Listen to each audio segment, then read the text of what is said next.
महाराज, बुद्ध आ गए।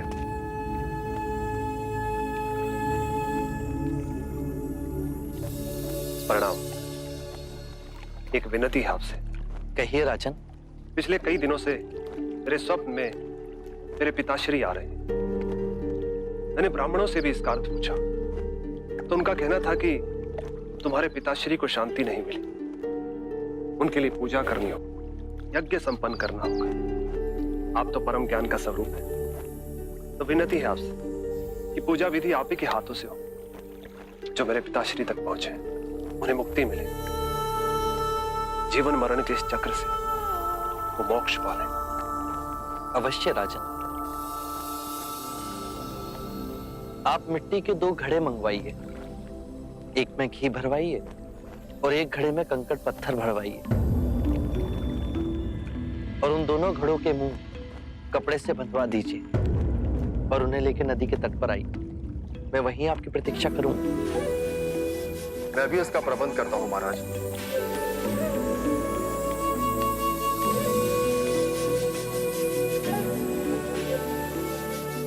महाराज, अब आप इन दोनों घड़ों को पानी में डाल दीजिए।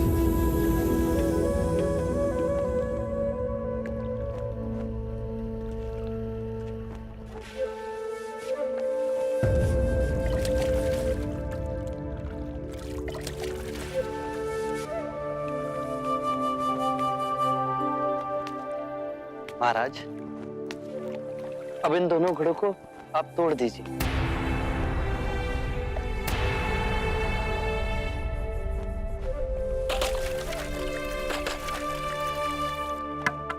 महाराज, अब आप ध्यान से देखिए कि ऊपर उठ पानी पर तैरने लगा। अब बताइए, मेरे या किसी और के पूजा पाठ करने से क्या यह घी नीचे बैठ सकता है? असंभव। ये तो घी का स्वभाव ही नहीं। सत्य कहा आप। उसी प्रकार किसी भी पूजा पाठ, विधि विधान, कर्म कांड के द्वारा पानी के अंदर डूबे हुए कंकड़ पत्थर क्या ऊपर आ तैर सकते हैं? नहीं बुद्ध, ये तो प्रकृति के नियम के विरुद्ध है। तो हम प्रकृति से भिन्न कैसे हुए? हम भी तो प्रकृति का ही रूप है।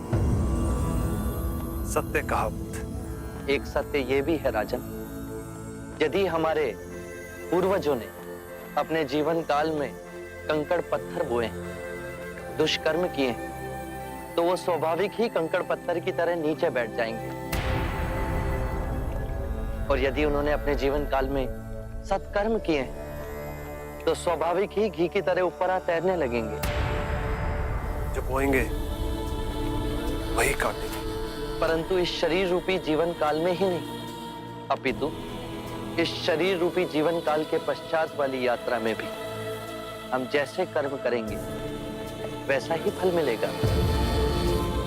अब बताइए, इस प्रकृति के नियम को कोई पूजा पाठ, कर्म कांड, विधि विधान, यज्ञ हवन मिटा सकता है? राजन, मैं भी इसको नहीं बदल सकता। केवल अच्छे कर्म ही मनुष्य की मुक्ति का द्वार खोलेंगे।